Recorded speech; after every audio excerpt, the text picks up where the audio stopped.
Matius pasal 22. Perumpamaan tentang perjamuan kawin. Lalu Yesus berbicara pula dalam perumpamaan kepada mereka. Hal kerajaan sorga seumpama seorang raja yang mengadakan perjamuan kawin untuk anaknya. Ia menyuruh hamba-hambanya memanggil orang-orang yang telah diundang ke perjamuan kawin itu.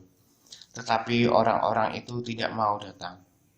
Ia menyuruh pula hamba-hamba lain, pesannya, katakanlah kepada orang-orang yang diundang itu, sesungguhnya hidangan telah kusediakan. Lembu-lembu jantan dan ternak peliharaanku telah disembelih. Semuanya telah tersedia, datanglah ke perjamuan kawin ini. Tetapi orang-orang yang diundang itu tidak mengindahkannya. Ada yang pergi ke ladangnya, ada yang pergi mengurus usahanya, dan yang lain menangkap hamba-hambanya itu, menyiksanya dan membunuhnya. Maka murkalah raja itu, lalu menyuruh pasukannya ke sana untuk membinasakan pembunuh-pembunuh itu dan membakar kota mereka. Sudah itu ia berkata kepada hamba-hambanya, perjamuan kawin telah tersedia, tetapi orang-orang yang diundang tadi tidak layak untuk itu.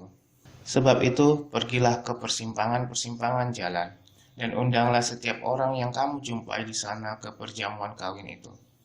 Maka pergilah hamba-hamba itu, dan mereka mengumpulkan semua orang yang dijumpainya di jalan-jalan, orang-orang jahat dan orang-orang baik, sehingga penuhlah ruangan perjamuan kawin itu dengan tamu. Ketika raja itu masuk untuk bertemu dengan tamu-tamu itu, ia melihat seorang yang tidak berpakaian pesta. Ia berkata kepadanya, "Hai saudara, bila manakah engkau masuk kemari dengan tidak mengenakan pakaian pesta?" Tetapi orang itu diam saja. Lalu kata raja itu kepada hamba-hambanya, ikatlah kaki dan tangannya dan campakkanlah orang itu ke dalam kegelapan yang paling gelap. Di sanalah akan terdapat ratap dan kertak gigi. Sebab banyak yang dipanggil tetapi sedikit yang dipilih. Tentang membayar pajak kepada kaisar. Kemudian pergilah orang-orang Farisi. Mereka berunding bagaimana mereka dapat menjerat Yesus dengan suatu pertanyaan.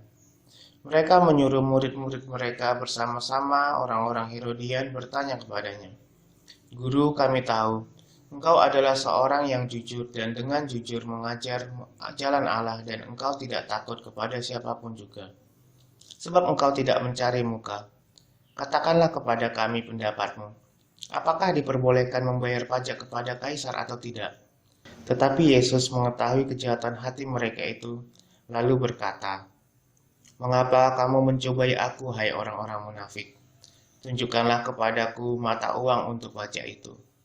Mereka membawa suatu dinar kepadanya. Maka ia bertanya kepada mereka, gambar dan tulisan siapakah ini? Jawab mereka, gambar dan tulisan kaisar. Lalu kata Yesus kepada mereka, berikanlah kepada kaisar apa yang wajib kamu berikan kepada kaisar, dan kepada Allah apa yang wajib kamu berikan kepada Allah. Mendengar itu heranlah mereka dan meninggalkan Yesus lalu pergi. Pertanyaan orang Saduki tentang kebangkitan. Pada hari itu datanglah kepada Yesus beberapa orang Saduki yang berpendapat bahwa tidak ada kebangkitan.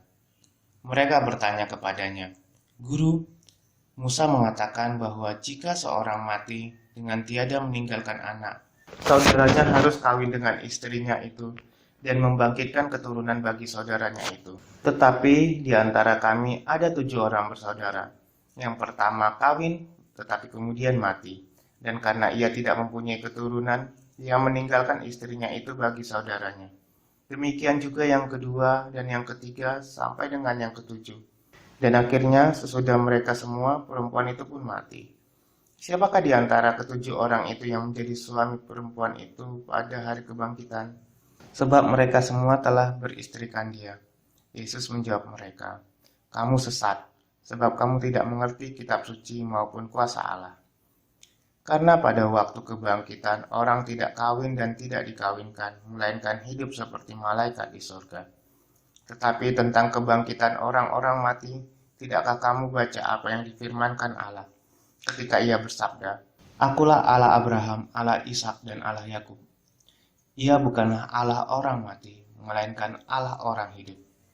Orang banyak yang mendengar itu takjub akan pengajarannya. Hukum yang terutama. Ketika orang-orang Farisi mendengar bahwa Yesus telah membuat orang-orang Saduki itu bungkam, berkumpullah mereka. Dan seorang dari mereka, seorang ahli Taurat, bertanya untuk mencobai dia, "Guru, hukum manakah yang terutama dalam hukum Taurat?" Jawab Yesus kepadanya, "Kasihilah Tuhan Allahmu dengan segenap hatimu, dan dengan segenap jiwamu, dan dengan segenap akal budimu. Itulah hukum yang terutama dan yang pertama. Dan hukum yang kedua, yang sama dengan itu ialah, kasihilah sesamamu manusia seperti dirimu sendiri. Pada kedua hukum inilah tergantung seluruh hukum Taurat dan kitab para nabi." Hubungan antara Yesus dan Daud. Ketika orang-orang Farisi sedang berkumpul, Yesus bertanya kepada mereka, katanya, "Apakah pendapatmu tentang Mesias? Anak siapakah dia?" Kata mereka kepadanya, "Anak Daud." Katanya kepada mereka, "Jika demikian, bagaimanakah Daud oleh pimpinan roh dapat menyebut dia tuannya, ketika ia berkata, 'Tuhan telah berfirman kepada Tuanku, duduklah di sebelah kananku, sampai musuh-musuhmu kutaruh di bawah kakimu.' Jadi jika Daud menyebut dia tuannya, bagaimana mungkin ia anaknya pula?" Tidak ada seorang pun yang dapat menjawabnya, dan sejak hari itu tidak ada seorang pun juga yang berani menanyakan sesuatu kepadanya.